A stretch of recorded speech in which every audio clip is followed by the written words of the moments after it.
ఇది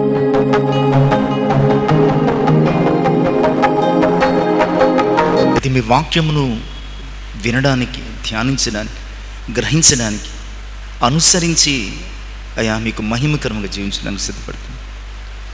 నా మాటలు కేవలం వట్టివి మట్టివినైనా మానవాత్మను పూర్తిగా మరుగు చేసి మానవ స్వరమును సంపూర్తిగా తీసివేస్తుంది. కేవలము మీ స్వరము అయా మీ యొక్క మాటలను మాకు అనుగ్రహించండి. ఈ వాక్యము చేత మమ్మను దర్శించి సంధించి సాక్ష్యము కలిగిన వారంగా మమ్మను మీ సన్నిధిని నిలుపుమని యేసు నామమున ప్రార్థించి వేడుకొనుచున్నాను తండ్రి, ఆమేన్. దేవునికి మహిమ కలుగునుగాక. దేవుని ప్రేమించి ఆయన పరిశుద్ధ సన్నిధిని చేరువచ్చిన ప్రియ విశ్వాసులందరికీ మన ప్రభువును ప్రియరక్షకుడైన యేసుక్రీస్తు వారి ప్రశస్తమైన పరిశుద్ధమైన నామములో శుభాలు తెలియజేస్తున్నాను. దేవుని మహా ఉచితమైన కృపను బట్టి దేవునితో గడియ 16వ దినములోనికి మనము నడిపించబడ్డాం. ఇది కేవలము దేవుని యొక్క కృప మాత్రమే అని విశ్వసిస్తూ ఈ దిన ధ్యానము కొరకు ఏర్పాటు చేయబడినటువంటి వాక్య భాగాలను కొద్ది నిమిషాలు ఇవ్వబడినటువంటి అంశమును బట్టి ధ్యానం చేసుకునే ప్రయత్నం చేద్దాం. సమూయేలు మొదటి గ్రంథము 12వ అధ్యాయం మొదటి 15 వచనాలు, యాకోబు పత్రిక 5వ అధ్యాయం 7 నుంచి 11 వచనాలు. అంశము సమూయేలు వంటి సాక్ష్యమున్నదా. ఈ అధ్యాయం అంతా కూడా సమూయేలు మాట్లాడడం మనకి చాలా స్పష్టంగా కనబడుతుంది. ఇంత సుదీర్ఘంగా ఇశ్రాయేలు సమాజముతో సమూయేలు బహుశా ఇక్కడేనేమో ఇంత విస్పష్టంగా మాట్లాడడం, ఇవి మాటలు అని నాకు తోచలేదు. కానీ ఇక్కడ సమూయేలు ఒక సవాలు చేస్తున్నాడు పరోక్షంగా. దేని గురించి అంటే అతని స్వీయ సాక్ష్యము గురించి, సెల్ఫ్ టెస్టిమోనీ అన్నమాట. తన సొంత సాక్ష్యము గురించి సమూయేలు బహిరంగంగా ఇశ్రాయేలీయులతో మాట్లాడుతున్నాడు. నాలో ఏదైనా తప్పు ఉంటే మీరు ఇప్పుడే నిరూపించండి అని మాట్లాడుతున్నాడు. ఇది సమూయేలు జీవితంలో సమూయేలును ఒక ప్రవక్తగా, ఒక దీర్ఘదర్శిగా, ఒక న్యాయాధిపతిగా, ఒక దైవజనునిగా, ఒక ప్రార్థనాపరుడిగా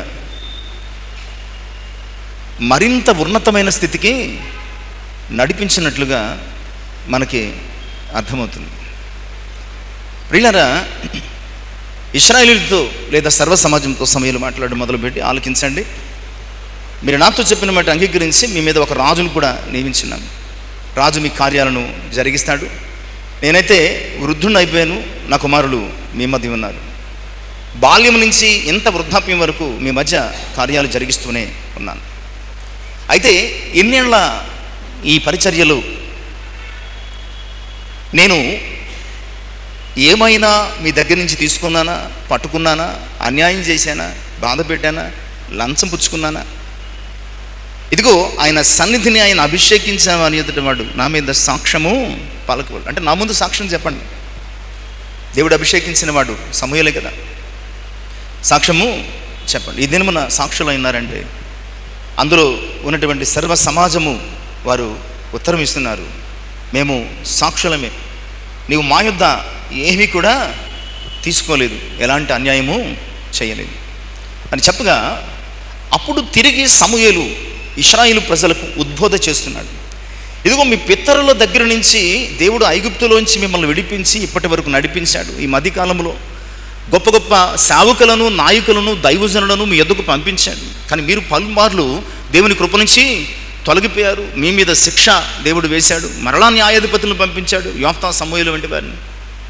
ఇదిగో మీరు చేసిన దానికి ఈరోజు మీ మీద ఆయన ఉరుములను, మెరుపులతో కూడినటువంటి వర్షాన్ని కురిపిస్తాడు.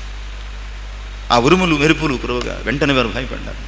సమూయేలు మాట్లాడుతున్నాడు, ఒకవేళ నాకు ఇష్టం లేకపోయినా, ఇష్టమున్నా అది ప్రక్కన పెడితే మీ నిమిత్తమై నేను మీ కొరకు ప్రార్థన చేయడం మానను, మీకు బోధించడం మానను అని చెప్పి ఈ ప్రసంగాన్ని ముగిస్తున్నాడు. ఇది ఒక ఇశ్రాయేలు సర్వ సమాజానికి ఓ ప్రసంగం అనుకోండి. అది మన జీవితానికి ఒక మార్పును తెచ్చే ప్రేరణగా ఉంటుంది. లేదా ఇశ్రాయేలు సర్వ సమాజం ఎదుట సమూయేలు చెప్పినటువంటి గొప్ప సాక్ష్యం అనండి. మొత్తానికి సమూయేలు ప్రవక్తగా, దీర్ఘదర్శిగా, న్యాయాధిపతిగా ఇలాంటి చాలా డిఫరెంట్ రోల్స్ ప్లే చేశాడు. ఒక పనిలోనే కాదు, దేవుడు అప్పగించిన ప్రతి పని కూడా చేసుకుంటూ వెళ్ళిపోయాడు. ఇలాంటి సమూయేలు ఎంత గొప్ప సాక్ష్యాన్ని కలిగి ఉన్నాడో వీటిని ఇదే అధ్యాయం నుంచి ఆయన చెప్పిన మాటల్లోనే మనము ఒక 7 సంగతులు ఆయన సాక్ష్యములు ప్రాముఖ్యమైనటువంటి అంశాలుగా మనము కనుగొని లేదా వెలికి తీసి మనం కూడా అలాంటి సాక్ష్యాన్ని దేవుని సన్నిధిలో కలిగి ఉండడానికి ప్రయత్నం చేద్దాం. ఎందుకంటే క్రైస్తవ జీవితం అంటే సాక్షిగా జీవించాల్సిన సాక్షార్థమైనటువంటి జీవితం. ప్రభువు కూడా మన మధ్య సాక్ష్యం ఉండకుండా చేయలేదు. మనము కూడా మన వెనుకటి తరం వారికి ఏదొక ఆనవాలు సాక్ష్యంగా మన ముంచి ఖచ్చితంగా వెళ్లాల్సిందే అన్న సంగతిని వాక్యం జ్ఞాపకం చేస్తుంది. సమూయేలు సాక్ష్యములో 7 ప్రాముఖ్యమైనటువంటి ప్రధానమైనటువంటి ఈరోజు మన జీవిత సాక్ష్యానికి అవసరమైనటువంటి సంగతులు. మొట్టమొదటిగా, సమూయేలు ఎన్నేళ్ళు పరిచర్య చేశాడన్నది ఇదిమిద్దంగా మనకు తెలియదు, దాని అవసరం కూడా మనకు లేదు. కానీ ఇక్కడ సమూయేలు ఏం చెప్తున్నాడు, ఇప్పుడు నేను చాలా ముసలోడిని అయిపోయాను. ఫ్రమ్ ద చైల్డ్హుడ్ డేస్, బహుశా 4 ఏళ్లప్పుడు సమర్పించిందో, 5 ఏళ్లప్పుడు సమర్పించిందో, 6 ఏళ్లప్పుడు. ఎందుకంటే పాలు మాన్పించిన తర్వాత మహా అయితే ఈ రోజుల్లో సంవత్సరం 2, లేదా పోనీ ఆ రోజుల్లో మరి పెద్ద ఇబ్బంది లేదు కాబట్టి ఓ 3 సంవత్సరాలు 4 సంవత్సరాలు ఇచ్చినా, ఒక 5 ఏళ్లప్పుడు అత్యంత బాల్య వయసులో సమూయేలును ఒకవేళ దేవుని సన్నిధిలో సమర్పిస్తే కనుక అతడు ఇప్పుడు నిండు వృద్ధాప్యం పొందినాడు. అప్పటి వరకు కొన్ని 10 ఏళ్ళు, కొన్ని దశాబ్దాల పరిచర్య సమూయేలుది. ఈ దశాబ్దాల పరిచర్యలో సమూయేలుకు ఉన్నటువంటి గొప్ప సాక్ష్యం ఏంటంటే, సమూయేలు చాలా తృప్తి కలిగిన వాడు. ద ఫస్ట్ థింగ్, మీరు చూసారా, మీరున్నారా, మీరు ఎలా చెప్తారు అంటే, నేను చెప్పడం లేదు, సమూయేలు చెప్తున్నాడు. ఇశ్రాయేలు సర్వ సమాజం ఏమందంటే యాక్సెప్ట్ చేసిన అవును అన్నది. అదేమిటంటే 3వ వచనంలోనే చాలా విషయాలు. అదేమిటంటే 3వ వచనము మొదటి భాగం, ఇదిగో నేనున్నాను, నేను ఎవని ఎద్దునైనా తీసుకున్నాను. ఈ మాట సమూయేలు సాక్ష్యములో దేనిని సూచిస్తుందంటే, సమూయేలు దేనిని ఎవరిని ఆశించలేదు. ఈ మాట అర్థం ఏంటంటే, సమూయేలు దేనిని ఎవరిని కూడా ఆశించలేదు. ఆశించలేదు అంటే దాని అర్థం ఏంటి? దేవుడు తనకిచ్చిన దానిలో తృప్తిగా బతికేశాడు. నాకు ఇది లేదు, అది లేదు, నాకు ఇది కావాలి, అది కావాలి అని దేని కొరకు కూడా సమూయేలు నోరు తెరిచి కానీ, చెయ్యి చాపి కానీ ఆశించినది ఏది లేదు. ఇదే విషయాన్ని ఇశ్రాయేలు ప్రజలు కూడా మళ్ళీ ఒప్పుకున్నారు. అవును, ఏది కూడా నువ్వు తీసుకోలేదు అని ఇశ్రాయేలు ప్రజలు చెప్తున్నారు. కనుక సమూయేలు సాక్ష్యంలో మొట్టమొదటి విషయం ఏంటంటే, అతడు చాలా తృప్తి కలిగి, దేవుడిచ్చిన దానితో తృప్తి కలిగి బ్రతుకుతున్నాడు, సంతృప్తి కలిగిన మాట. నిజానికి అప్పటికి సౌలు ఇంకా రాజు కాలేదు. సౌలు ఈ మధ్యన వచ్చాడు. ఇంచుమించుగా ఏలి చూపు లేనివాడై తాను ఏమీ చేయలేకపోతున్నాడు. కంప్లీట్ ఇశ్రాయేలుల యొక్క సమస్త బాధ్యతలు కానీ, ఇశ్రాయేలీల మీద సమస్త అధికారం కానీ ఎవరికి చెందింది? దేవుడు ఎవరికి ఇచ్చాడు? అంటే సమూయేలు ఇక్కడ ఏం చేసిన అడిగేవాడు. ఒరే ఆ ఎద్దుని ఎలా పట్టరా అంటే, ఒరే ఆ కోడి పిల్లలు ఎలా పట్టరా అంటే, ఒరే ఆ మేక పిల్లలు ఎలా పట్టరా, ఈరోజు చుట్టాలు వచ్చారా గొర్రె పిల్లలు ఎలా పట్టరా అంటే అడిగేవాడు అన్నాడా? ఎవరు? బట్ సమూయేలు ఎంత నిక్కచ్చిగా ఉన్నాడంటే, దేవుడు తనకిచ్చిన దానితో తృప్తి పొందాడు. ఒక యాజకునిగాను, ఒక ప్రవక్తగాను దేవుడు తనకు ఏదైతే ఇచ్చాడు దానితోనే తృప్తి పొందాడు తప్ప నయా పైసా ఎవరి నుంచి కూడా ఆశించలేదు. కనుక సమూయేలు సాక్ష్యంలో మొట్టమొదటి విషయం, అతడు దేవుని కృపను బట్టి తృప్తి కలిగిన వాడు. పౌలు భక్తుడు కూడా మంచి సాక్ష్యం ఇస్తాడండి.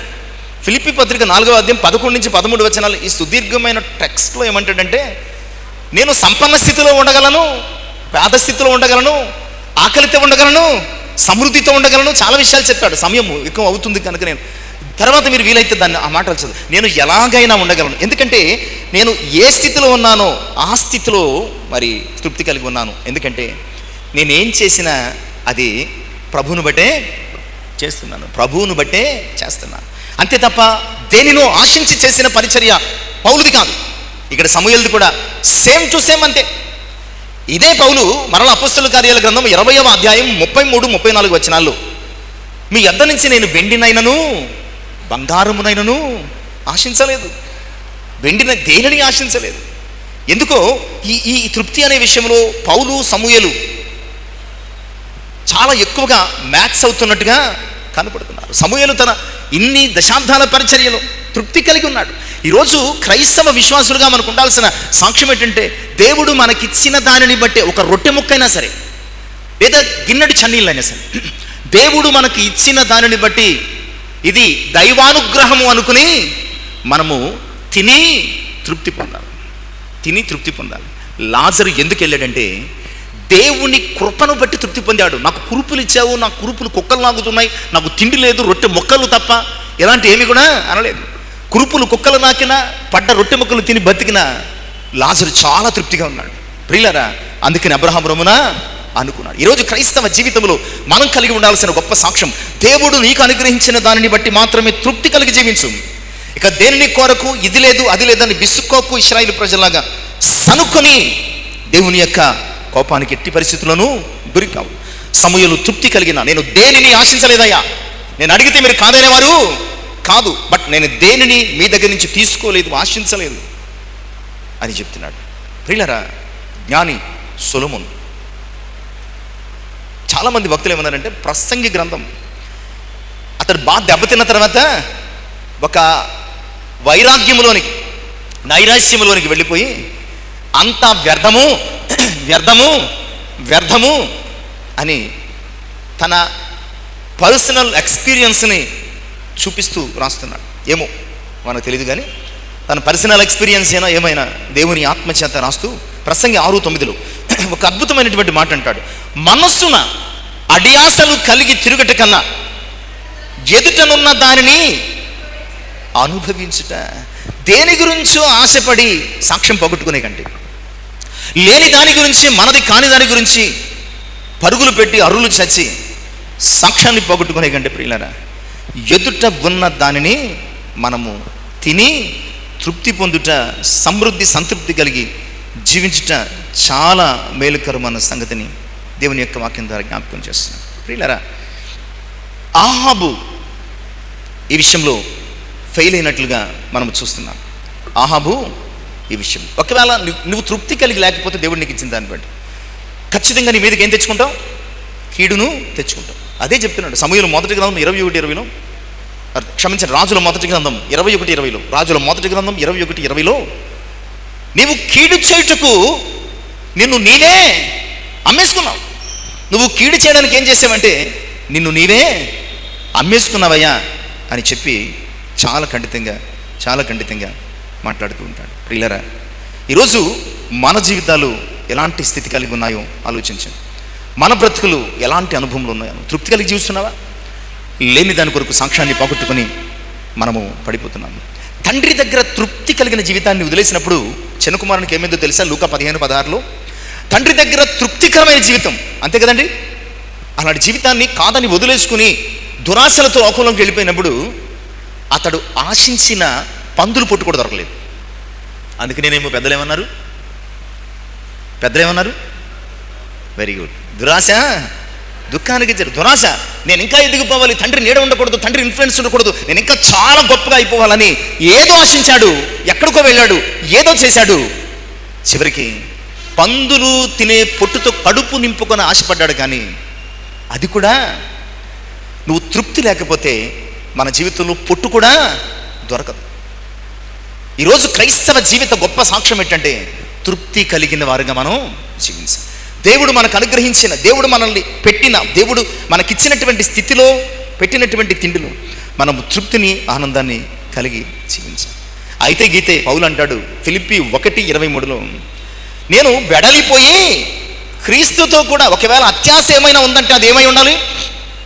నేను వెడలిపోయి క్రీస్తుతో కూడా ఉండవలనని ఆశపడుతున్నాను అని అంటాడు. ఇది మొదటి సాక్ష్యంలో మొదటి అంశం.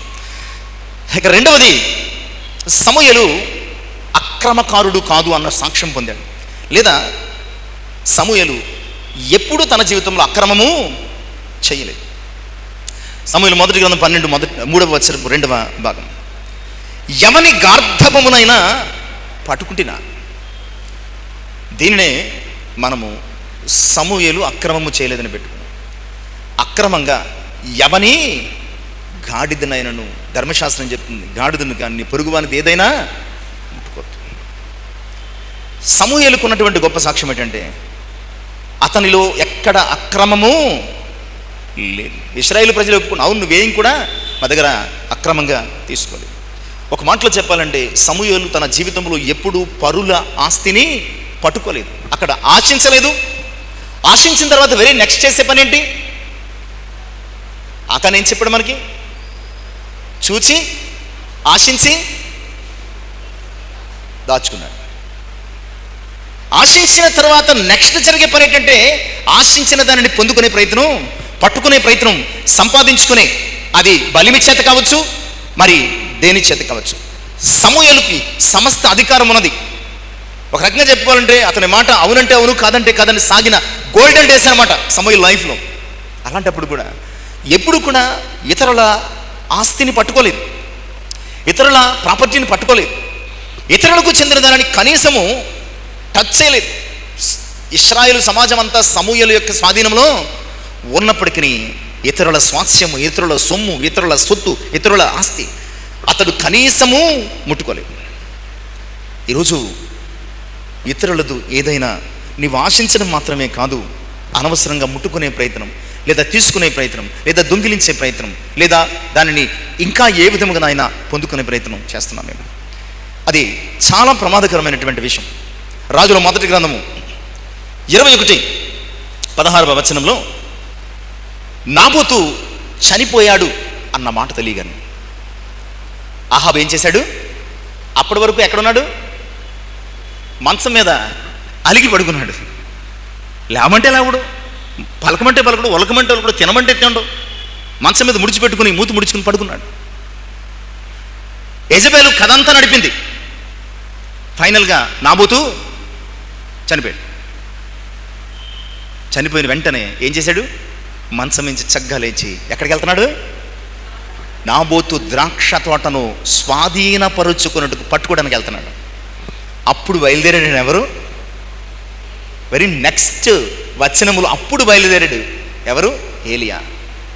చాలా చెడమడ తిట్టేసేసి, కీడు చేయుటకు నువ్వేం చేస్తున్నావు జాగ్రత్త అహాబు, నువ్వు రాజువు కావచ్చు, కానీ రాజైనా మంత్రి అయినా ఎవడైనా కీడు చేయడానికి నువ్వు అమ్ముకుంటే కనుక నీ పరిస్థితి ఎలా ఉంటుందో చూసుకోండి.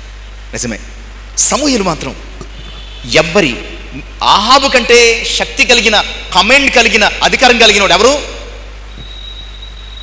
అహాబు ఇంకా విచ్ఛిన్నమైన ఒక రాజ్యానికి రాజంతే. కానీ హోల్ అండ్ సోల్ ఎవరు? దేవుని పక్షంగా పరిపాలన చేసేవాడు, ప్రవక్త, పరిచర్య చేసేవాడు, ఇంకా చెప్పాలంటే దైవజనుడు, యాజకుడు, ఎవ్రీథింగ్. అలాంటి సమూయేలు ఎవ్వరి వస్తువును కూడా టచ్ కూడా చేయలేదటండి. ఎవరిది ఆశించలేదట. ఎవరిది ఆయన దోచుకొను. ఈరోజు క్రైస్తవ విశ్వాసం మీద మనకు ఉండాల్సిన రెండవ అంశం ఏంటంటే నువ్వు అక్రమము చేయకూడదు. అక్రమం చేస్తే ఏమన్నాడు ఆయన? అక్రమము చేయమనలారా నా యొద్ద నుంచి తొలగిపో. అందుకని తెస్సలోనికీయులకు రాసిన మొదటి పత్రిక 4వ అధ్యాయం 12వ వచనపు 2వ భాగంలో ఈ అమూల్యమైనటువంటి మాటలు మాట్లాడుతూ ఉంటాడండి. తెస్సలోనికీయులకు రాసిన మొదటి పత్రిక 4వ అధ్యాయం 12వ వచనపు 2వ భాగం. సంగమునకు వెలుపటి వారి ఎడల మర్యాదగా నడుచుకొనొచ్చు, మీకేమయ్యో కొదువ లేకుండానట్లు మేము మీకు ఆజ్ఞాపించిన ప్రకారము మీరు పరుల జోలికి పోక సొంత కార్యములను జరుపుకున్నట్టు యందును మీ చేతులతో పనిచేయట యందును ఆశ కలిగి ఉండవలనని.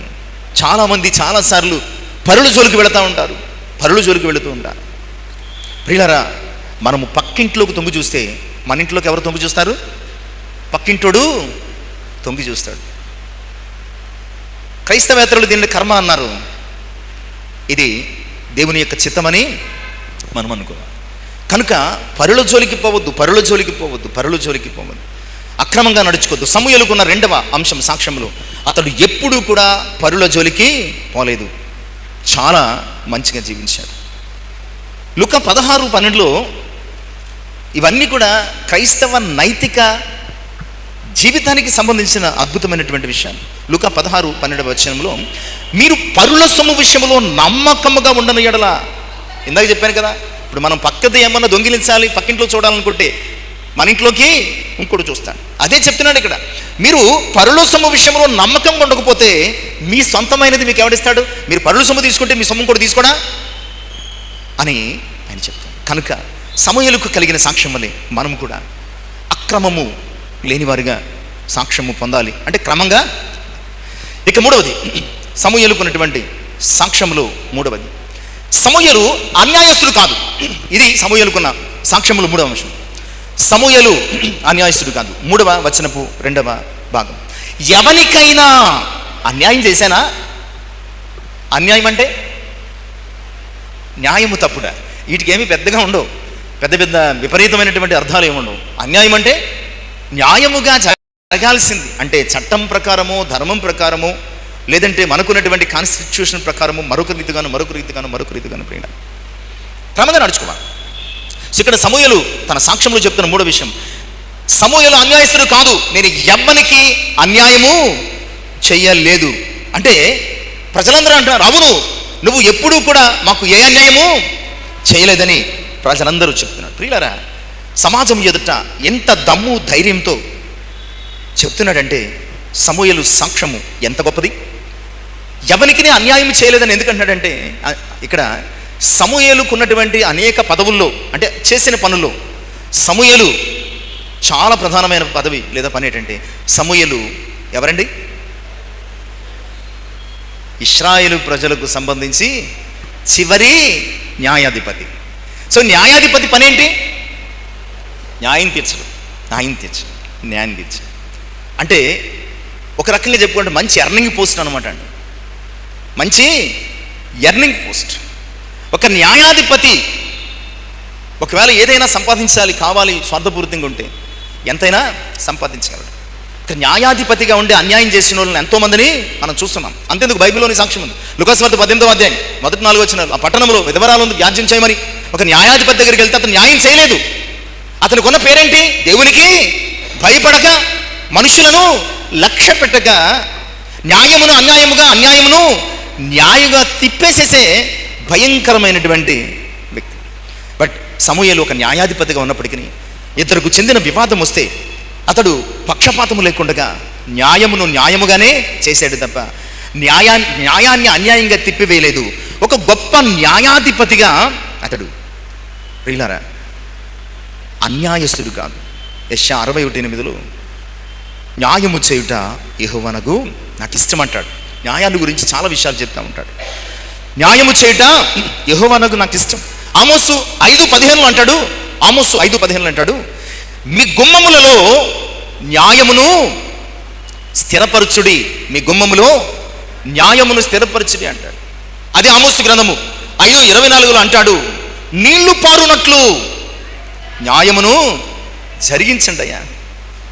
ప్రియులారా, సమూయేలు ఒక న్యాయాధిపతిగా అన్యాయము చేయననిగా సాక్ష్యము పొందాడు. ప్రియులారా, ఒకవేళ నీకు నష్టం కలిగిన నువ్వు న్యాయంగానే నడుచుకుంటున్నావా? న్యాయవంతునిగా సాక్ష్యము కలిగి నిలబడుతున్నావా? లేదా ఒక అన్యాయస్తునిగా లోకము చేత ఎత్తి చూపించబడుతున్నావా?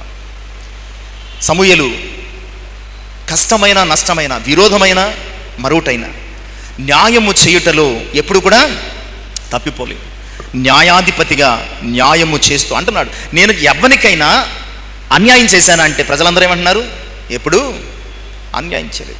న్యాయాన్యాయాల ఈ క్రమములో కొన్నిసార్లు కొంతమందికి నష్టం కలగవచ్చు, కొంతమందికి లాభం కలగవచ్చు, కానీ న్యాయము న్యాయమే. మనకు కష్టం కలిగిన, సంతోషం కలిగిన న్యాయము ఎట్టి పరిస్థితుల్లో తప్పదు. అదే సమూయేలు చేశాడు. ఒక న్యాయాధిపతిగా అన్యాయము చెయ్యని వానిగా సాక్ష్యం పొందాడు. అందుకని ప్రభు యోహాను 7:24 ఒక మంచి మాట మాట్లాడుతూ ఉంటారు. యోహాను 7:24 వెలిచూపును బట్టి కాక న్యాయము న్యాయమైన తీర్పు తీర్చండి. వెలుచూపుని బట్టి కాక, అంటే తమ పర అనే భేదముతో కాకుండా న్యాయమును బట్టి తీర్పు తీర్చాలి. మనకొక న్యాయము, ఇతరులకు ఒక న్యాయం, మనవారికి ఒక న్యాయము, ఇతరులకు ఒక న్యాయము అన్న జీవితము సాక్ష్యాన్ని ఏం చేస్తుంది? పోగొట్టుకుంటుంది. అందుకని వెలిచూపు వలన కాక, అంటే ఎలాంటి పార్షియాలిటీ లేకుండా న్యాయము చేయండి. ఎందుకో తెలుసా? మనం చదువుకున్న 2వ భాగం యాకోబు 5:9 అంటున్నాడు, ఇదిగో న్యాయాధిపతి నీ వాకిట నిలిచి ఉన్నాడు. యాకోబు 5:9 న్యాయాధిపతి నీ వాకిట నిలిచి ఉన్నాడు అని చెప్పి. కనుక సమూయేలు కలిగిన సాక్ష్యంలో 3వ అంశం, సమూయేలు అన్యాయస్తుడుగా సాక్ష్యం పొందలేదు, న్యాయమంత్రిగా పొందాడు. ఇక 4వ విషయం, సమూయేలు మొదటి గ్రంథం 12వ అధ్యాయం 3వ వచనపు 4వ భాగం, ఎవరినైనాను బాధ పెట్టినా.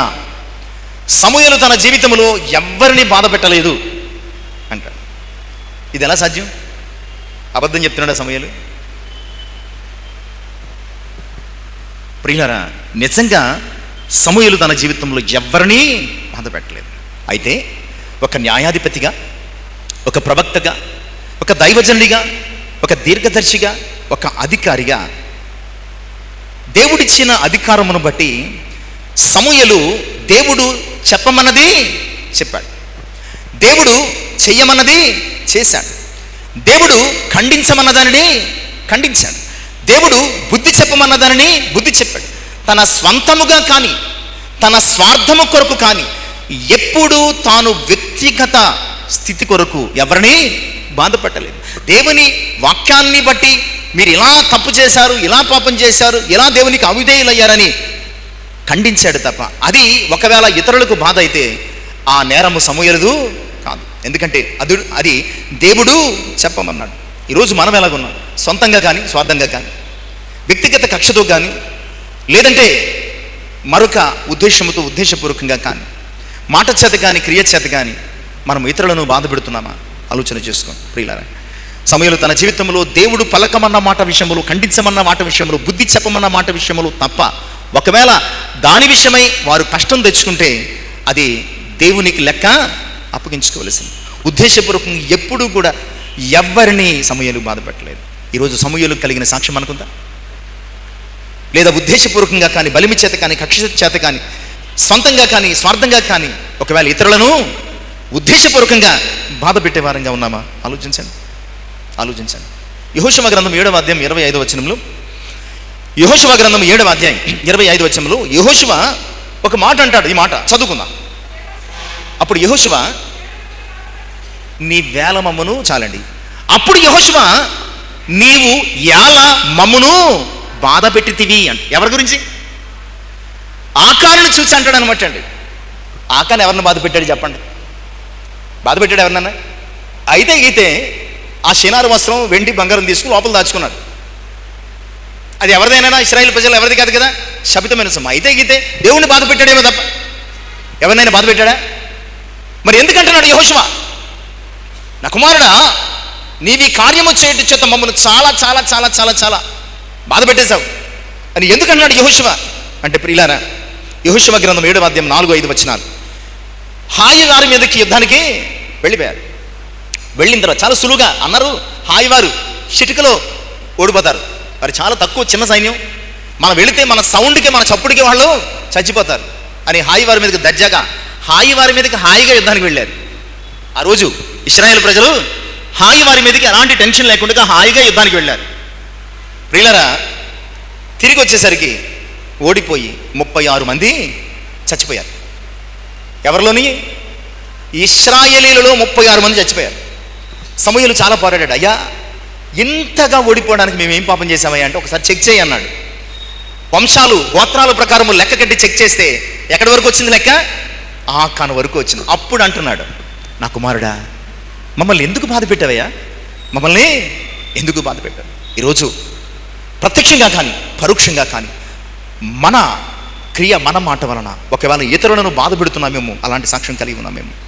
సమూయేలు ఎప్పుడు కూడా ప్రత్యక్షంగా కానీ, పరోక్షంగా కానీ, ఉద్దేశపూర్వకంగా కానీ, వ్యక్తిగతంగా కానీ ఎవరిని బాధ పెట్టలేదు. ఒక ప్రవక్తగా, ఒక న్యాయాధిపతిగా దేవుడు చెప్పమన్నది చెప్పాడు, ఖండించమన్నది ఖండించాడు, బుద్ధిని కలుగు చేయడానికి ప్రయత్నించాడే తప్ప. ఈరోజు మనం ఎలాగున్నాం ఆలోచన చేయండి. 12వ సంకీర్తన 5వ చరణంలో ఒకవేళ పరునికి మనము బాధపడితే కనుక, ఇతరులకు ఎవరికైనా బాధపడితే కనుక దేవుడు అంటున్నాడు, నేను ఇప్పుడే లేస్తాను అంటున్నాడు. బాధపడు వారికి చేయబడు బలత్కారమును బట్టి నేను ఇప్పుడే లేస్తాను. ఎందుకు లేస్తాడు అంటే వారితో యుద్ధం చేస్తాడు కనుక. సమూయేలు కలిగిన సాక్ష్యంలో 4 విషయం. సమూయేలు ఎవ్వరిని, ఈరోజు మనం కూడా అలాంటి సాక్ష్యం. ఇక 5వ విషయం, 3వ వచనపు 5వ భాగం. న్యాయము నాకు అగ్గపడకుండా ఎవరి యొద్దనైనా లంచం పుచ్చుకున్నానా? న్యాయము నాకు కనిపించకుండా, అంటే ఎందుకు ఈ మాట అంటున్నాడంటే ప్రియులారా, లంచము పుచ్చుకుంటేనేటండి కళ్ళు కనిపించబట్టండి. లంచం పుచ్చుకున్న వాళ్ళకి కళ్ళు కనిపించబట్ట. నిర్గమకాండము 23:8 చూద్దామండి. నిర్గమకాండము 23:8.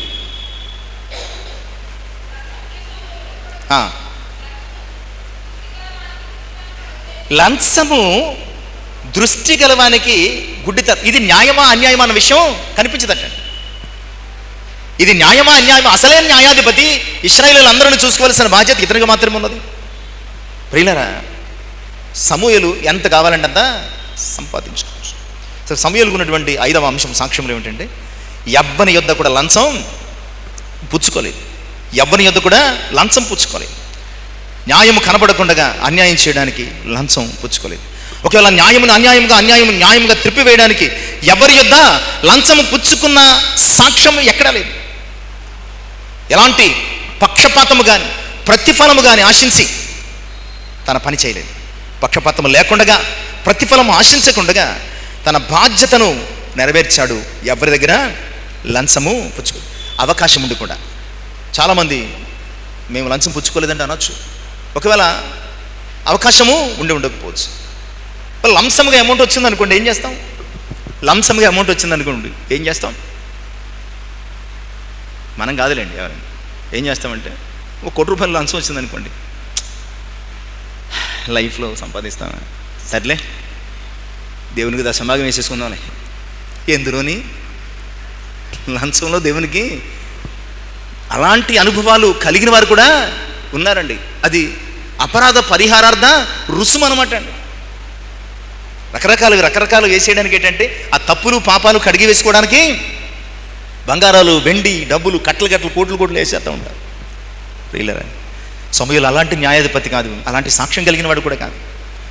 ₹1 లంచము ఆశించకుండా దశాబ్దాల పరిచర్యను అతడు, ఇదే సమూయేలు కుమారుడు, సమూయేలు మొదటి గ్రంథం 8వ అధ్యాయం 3వ వచనంలో, సమూయేలు కుమారులైనటువంటి పలానా వారు ధనాపేక్ష కలిగిన వారై లంచము పుచ్చుకొని న్యాయమును తిప్పేశారు. బట్ సమూయేలు అలా చేయలేదు.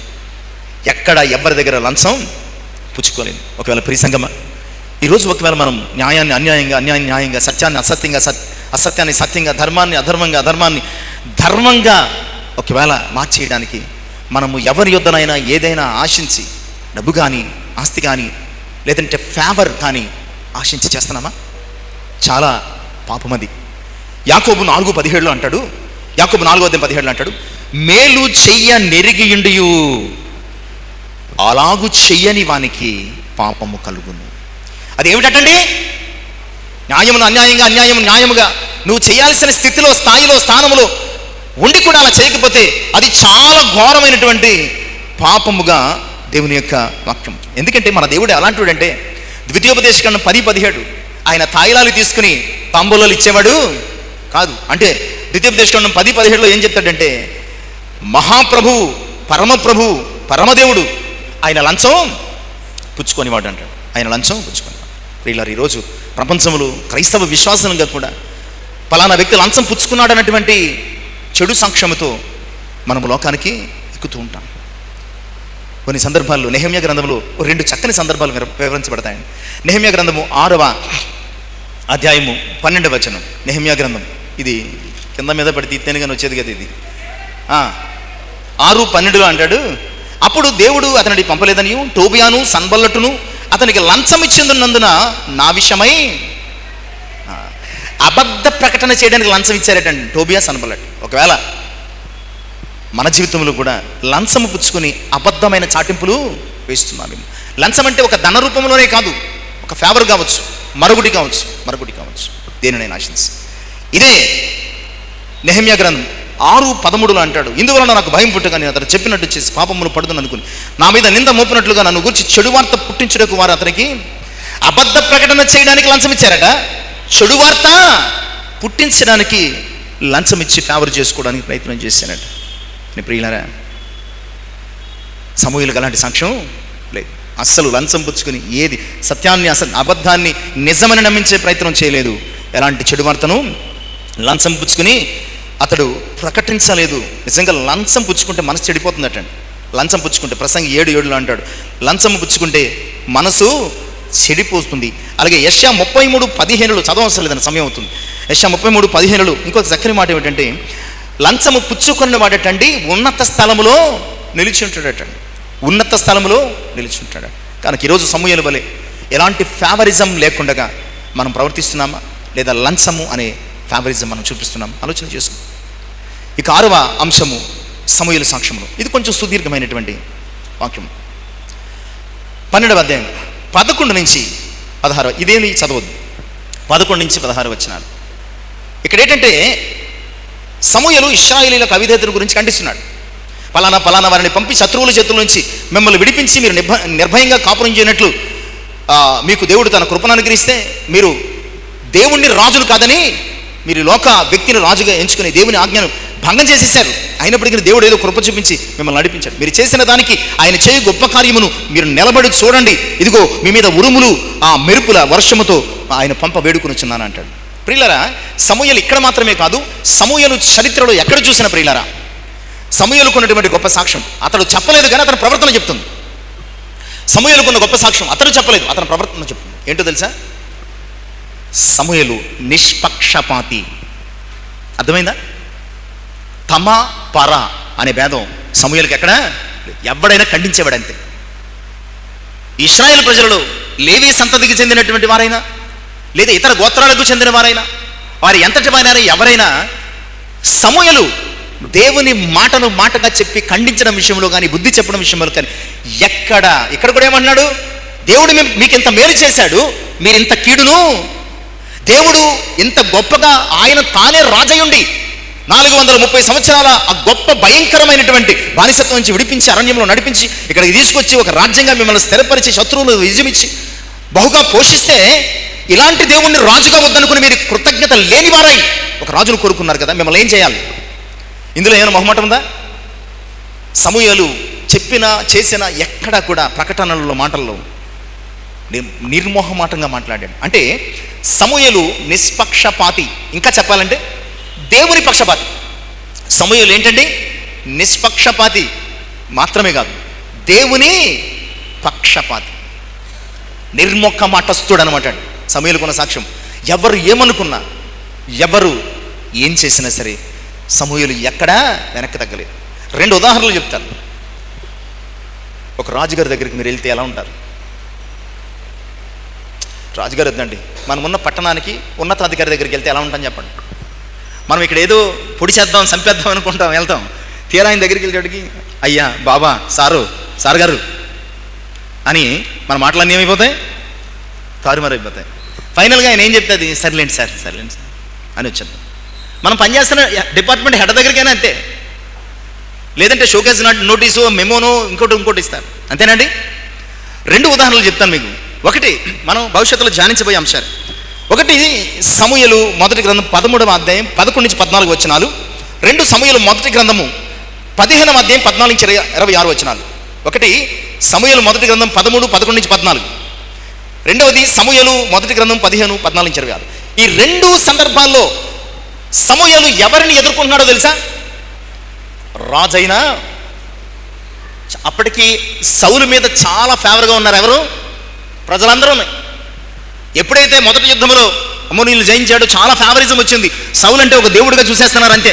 అలాంటి పరిస్థితుల్లో కూడా ప్రియులారా, సౌలు ఫిలిస్తీన్ల మీదకి యుద్ధానికి వెళ్లే ముందు సమూయేలు రాక ఆలస్యమైందని బలి అర్పించేగా అతడు అవిధేయతతో చేసిన ప్రవర్తనను సమూయేలు రాజు కదా అని భయపడలేదు. ఏం చేస్తాడో అని జడవలేదు. నాకెందుకు వచ్చిందని విడవలేదు. ప్రియులారా, ఎంత నిష్పక్షపాతి, నిర్మోహమాటస్తుడంటే నువ్వెవడవైతే నాకెందుకు. ఇది కదా మనకు కావలసిన సాక్ష్యం. మనకు కావాల్సిన సాక్ష్యం ఏంటి? నువ్వు ఎవడివైతే ఎందుకు? దేవుని మాట దేవుని మాటే, దేవుడిచ్చిన సత్యము, దేవుడిచ్చిన ఆజ్ఞే. దీనిని దానిగా, దానిని దీనిగా, మనుషుల ఎదుట ఒకలాగా, మనుషుల వెనకాల ఇంకొకలాగా. సమూయేలుకు తెలియదు, ఆ సాక్ష్యం లేదు. ఉన్నది ఉన్నట్టు, నువ్వు రాజు అయితే ఎవరికి కావాలయ్యా? దేవుడు చెప్పానన్నాను. నువ్వు చేసింది తప్పు కనుక నిన్ను ఆయన సింహాసనం నుంచి గెంటేస్తున్నాడు. నీకంటే ఆయన చిత్తము నెరిగిన వాడిని ఆయన ముంచుకోబోతున్నాడు. ఇది సమూయేలు సాక్ష్యం. నిష్పక్షపాతి. నువ్వెవ్వడమైనా ఒకలాగే ఉంటాడు. నువ్వెవ్వడమైనా నిర్మోహమాటంగా ఆయన చెప్పమన్నది చెప్పేసి వెళ్ళిపోతాడు అంతే. రెండవ సందర్భాల్లో అమాలేకీయుల దగ్గరికి యుద్ధానికి వెళ్ళాడు. ఏమీ తీసుకురావద్దని దేవుడు చెప్పాడు. కానీ తీసుకొచ్చి గొర్రెలను గొడ్లను లోపల పెట్టుకున్నాడు. ఆ గగ్గును కూడా లోపల పెట్టుకున్నాడు. ఈ విషయం తెలిసి ఊగిపోయాడు. ఎవరు? మనమైతే ఈయనకి బీపీ వచ్చింది, ట్యాబ్లెట్ వేసుకోవచ్చు కదా, ఎందుకు మన ముందు ఊగుతున్నాడు అనుకుంటారు. దేవుని పరిచర్య పట్ల పౌరుషము కలిగినటువంటి ప్రవక్తగా సమూయేలు రాత్రంతా నిద్రపట్టలేదు. ఉదయమే వెళ్ళాడు. ఏమయ్యా సౌలు, ఏం చేశావు? అయ్య బాబు, నీ దేవుడిని యెహోవా ఏం చెప్పాడని చేసేసాను. అలాగా? ఆ రంకెలు ఎక్కడవి అని మొదలెట్టాడండి. చెడామడా చెడామడా చెడామడా. ఆ మాటలు మీరు చదివితే, మనము చెప్పుకున్నటువంటి రిఫరెన్స్ 15వ అధ్యాయం 14 నుంచి 26 వరకు మాటలు చెప్తే, నువ్వు ఎవడవయ్యా? నువ్వు ఎక్కడి నుంచి వచ్చావు?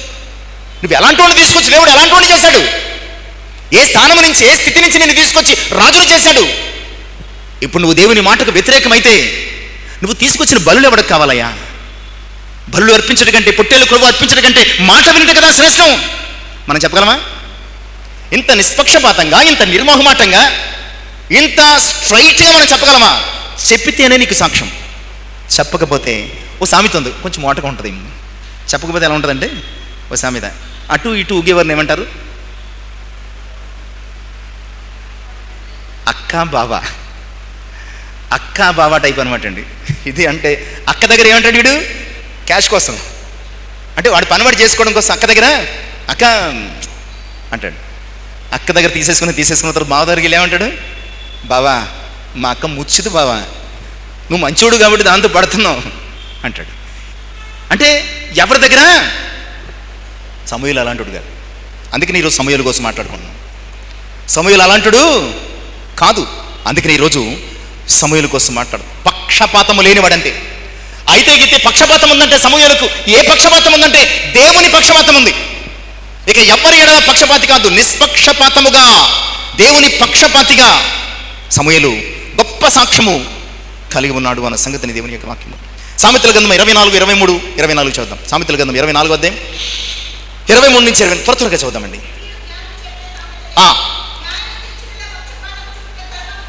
న్యాయము చూపుటలో పక్షపాతము చూపుట ధర్మము కాదు. నీకు దోషము లేదయ్యా, నీ దుష్టునితో చెప్పవని. ఒకవేళ తప్పు చేసినా కూడా తప్పు కాదు తప్పు కాదు తప్పు కాదు తప్పు కాదని సమర్థిస్తే ప్రజలు తప్పు చేసినోడు కాదు, అలా అన్న నిన్ను శపించేస్తారటండి. శపించేస్తారట. జగత్తు సుమ. నిష్పక్షపాతంగా దేవుని సన్నిధిలో మనం సాక్ష్యం కలిగి ఉంటాను. ఎవరైనా సరే, తమ కావచ్చు, పర కావచ్చు, నువ్వు కావచ్చు, వేరొకరు కావచ్చు, చివరికి నీ శత్రువైనా సరే, న్యాయం న్యాయమే, ధర్మము ధర్మం. పక్షపాతము లేకుండగా సమూయేలు సాక్ష్యం పొందాడు. ఈరోజు నువ్వు ఎలాంటి సాక్ష్యము పొందావని దేవుని యొక్క వాక్యం. అదే సమూయేలు గ్రంథము 28వ అధ్యాయం 20 నుంచి 22. సమూయేలు 28వ అధ్యాయం 20 నుంచి 22 వచనాలు మనం చదువుకుందామండి. సమూయేలు 28వ అధ్యాయం, క్షమించండి, సామెతలు 28. నమ్మకమైన మనకి దీవెనలు మెండుగా కలుగును, ధనవంతుడు అగుటకు ఆతురపడి వాడు శిక్షణ అందుకపోడు, పక్షపాతము చూపట మంచిది కాదు, రొట్టెముక్క కొరకు ఒకడు దోషము చేయను, చెడు దృష్టి గలవాని ఆస్తి సంపాదింపు ఆతృతపడును, తనకు దరిద్రత వచ్చునని. ప్రియులారా, చివరికి దరిద్రత వస్తుందటండి పక్షపాతం చూపిస్తే. అందుకని యోబు అంటాడు 13:10 మీరు రహస్యముగా చూపిన పక్షపాతము చూపిన ఎడల, మీరు రహస్యముగా పక్షపాతము చూపిన ఎడల ఎవరు గద్దిస్తారట? దేవుడు మిమ్మును గద్దించును. ఒకవేళ రహస్యముగా మీరు పక్షపాతం చూపిస్తే కనుక దేవుడు మిమ్మల్ని గ్రహిస్తాడు అన్న సంగతిని జ్ఞాపకం. ఇక చివరి అంశానికి వెళ్ళిపోదామండి. ఇక చాలా రిఫరెన్సులు ఉన్నాయి, ఇక అంశం సమయం అవుతుంది కనుక. ఇక 7th వన్, సమూయేలు సాక్ష్యం ఏంటంటే, సమూయేలు దేవుని భయము కలిగిన వాడు. Very simple. సమూయేలు ఎవరు? సమూయేలు మొదటి గ్రంథం 12వ అధ్యాయం 23వ వచనం. ఎందుకు ఈ మాట చెప్తున్నానంటే 23వ వచనం, నా మట్టుకు నేను మీ నిమిత్తము ప్రార్థన చేయటం మానుట వలన యెహోవాకు విరోధముగా పాపం చేసిన వాడు నగదును, అది నాకు దూరమగును గాక. కానీ శ్రేష్టమైన చక్కని మార్గమును దేవుని భయం కలిగిన వాడు. నిజానికి ఇశ్రాయేలు ప్రజల ప్రవర్తనను బట్టి ఒక నిక్కచ్చైనటువంటి ప్రవక్తగా సమూయేలు ఏం చేయకూడదు, వారి గురించి విజ్ఞాపన చేయకూడదు, ఇష్టపడకూడదు, అంటే ఇష్టపడకూడదు. బట్ ఏమన్నాడంటే, మీరు చేసిన దానికి నిజానికి వ్యక్తిగా మీ గురించి నేను ప్రార్థన చేయడం ఇష్టం లేకపోయినా, అలా చెయ్యకపోతే నేనేం చేసినోడిని, పాపం చేసేవాడిని. కనుక మీ గురించి ప్రార్థన చేస్తాను, మీకు మంచి మార్గాన్ని బోధిస్తాను, మీకు మంచి మార్గాన్ని. అంటే సమూయేలు ఏం కలిగిన వాడు ఇక్కడ? దేవుని భయము కలిగిన వాడు. తన యొక్క ఫీలింగ్స్ని బట్టి ప్రవర్తించడం లేదు, తన యొక్క ఇష్టాన్ని బట్టి ప్రవర్తించడం లేదు, తన యొక్క ఉద్దేశాన్ని బట్టి ప్రవర్తించడం లేదు. ఎగ్జాంపుల్ యోబు తీసుకోండి, 42:10. సొంత స్నేహితులే తనకు విరోధముగా మాట్లాడి గాయపరిస్తే, సొంత స్నేహితులే తనకు విరోధముగా, సొంత వారే తనకు విరోధముగా మాట్లాడి గాయపరిస్తే, గాయపరిచిన వారి గురించి ప్రార్థిస్తున్నాడు యోబు. అందుకనే క్షేమం ఎక్కడ ప్రారంభమైంది? దేవుని భయము కలిగిన యోబు ఇంట్లో ప్రారంభమైంది. దేవుని భయము కలిగి ప్రార్థించిన యోబు ఇంట్లో క్షేమము, ఆశీర్వాదము కలిగినట్లు మనం చూస్తున్నాం. ప్రియులారా, భయము కలిగిన వాడు ఒకవేళ పాపము చేసిన వారిని బట్టి ప్రార్థన చేయక మానడు. ఈరోజు మనం ఎలాగున్నాం? నీ కొరకు ఒకలాగా, నీకు ఇష్టం లేని వారికి ఒకలాగా ప్రార్థన చేస్తున్నావా? నీ వారికి ఒకలాగా, పరులకు ఒకలాగా ప్రార్థన చేస్తున్నావా? సమూయేలు అలా చేయలేదు. ఒకవేళ వారు తప్పు చేసినా, వారు ఒప్పు చేసిన, వారు మంచోళ్ళైనా, వారు చెడ్డోళ్ళైనా, వారు ఎలాంటి వారైనా సరే, సమూయేలు అన్నాడు, మీ గురించి నేను ప్రార్థన చేయడం మానను, అలాగే మీకు శ్రేష్టమైన చక్కని మార్గం కూడా బోధిస్తాను. దేవుని భయము కలిగి ప్రార్థించే సాక్ష్యం కలిగి ఉన్నాం మనం. ఒకవేళ అతడు నీకు మిత్రుడివే కావచ్చు, శత్రువే కావచ్చు, దేవుని భయము కలిగి ప్రార్థించే వరంగా ఉన్నాము.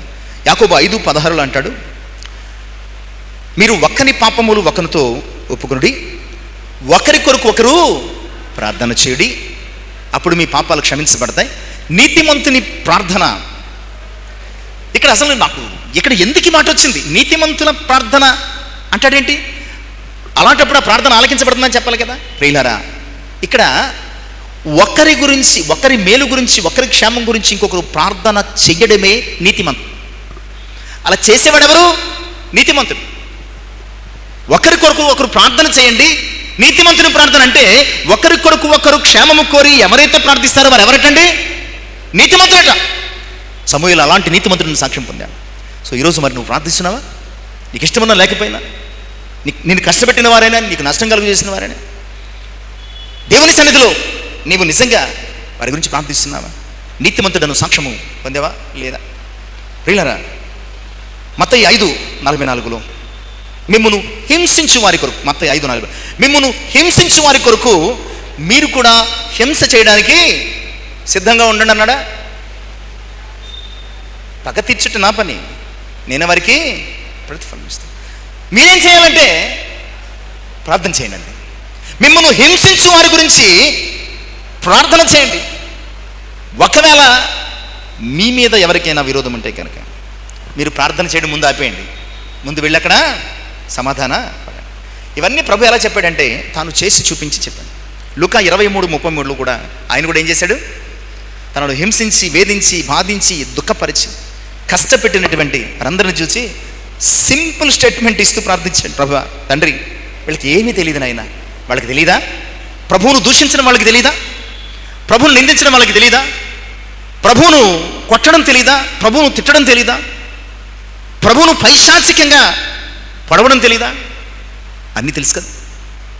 అన్నీ తెలిసినటువంటి ఆ భయంకరమైన క్రూరమైనటువంటి మనుషుల్ని చూసి ప్రభు ఏమన్నాడు తెలుసా? తండ్రి, వీరేమి చేస్తున్నారు, వీరు ఎరుగరు కనుక వీరిని క్షమించు. సో నీ ప్రార్థనకు సాక్ష్యం ఉందా? నీకు ప్రార్థనకు సాక్ష్యం ఉండాలంటే మొదట నీవు నీతి కలిగి ఉండాలి, నిస్వార్థంగా ఉండాలి, పక్షపాతం లేకుండా ఉండాలి. అప్పుడు నీ ప్రార్థనకు దేవుడే సాక్ష్యం ఇస్తాడు. నువ్వెలా ఉన్నావు ఆలోచించు. 7 విషయాలు చెప్పాను, మరలా రిపీట్ చేయాల్సిన అవసరం లేదని నేను కాస్త వివరంగానే చెప్పాను. ఈ 7 విషయాలు సమూయేలు సాక్ష్యానికి ఆనవాళ్ళు. ఈరోజు సమూయేలు వంటి సాక్ష్యం కలిగి ఉన్నదా? మనము కూడా దేవుని బిడ్డలమవుతాం. లేని ఎడల ఇవి సరిచేసుకోవాలనే దేవుడు ఈరోజు మనకి వర్తమానాన్ని అనుగ్రహించాం. కనుక సమూయేలు వంటి సాక్ష్యము కలిగి, క్రీస్తు వంటి ప్రేమ కలిగి ఈ లోకంలో నడుచుకున్నప్పుడు మనం ఆయన బిడ్డలుగా ఉంటాం. అట్టి అనుభవం పరిశుద్ధాత్మ దయచేయండి. ప్రార్థించండి. పరిశుద్ధులు ఎంతవరకు మాతో మీరు మాట్లాడారు. వందనాలు అయ్యా. మీ మాట సంపూర్ణ స్వచ్ఛత కలిగి సేవకుని ప్రేమ, ఈ మాటలు మా హృదయం అయ్యా. సమూయేలు తృప్తి కలిగినవాడు, ఎవరిని ఆశించలేదు, ఎవరి పరులు దానిని పట్టుకోలేదు అయ్యా, ఎవరిని బాధించలేదు, ఎవరికి అన్యాయం చేయలేదు, ఎవరి దగ్గర లంచం పుచ్చుకోలేదు అయ్యా. పక్షపాతం లేకుండా ప్రవర్తించాడు అయ్యా. ప్రార్థన కూడా నీతిమంతునిగానే ప్రార్థించాడు. ఒకవేళ తన ఎడల దేవుని ఎడల తప్పు చేసిన వారు మార్పు గురించి ప్రార్థించాడు తప్ప ప్రార్థన చేయను, లేదంటే వ్యతిరేకంగా ప్రార్థన చేయను. అలాంటి సాక్ష్యం మాకు ఇవ్వండి అయ్యా. మేము కూడా సమూయేలు వంటి సాక్ష్యం కలిగిన వారికి జీవించడం మాకు మా హృదయంలో ఫలింపు చేసి మీ కృపతో బలపరచు. యేసు నామమున ప్రార్థించి వేడుకొనుచున్నాను తండ్రి. దేవునికి మహిమ కలుగును గాక. దేవుడు దీవించి ఆశించు.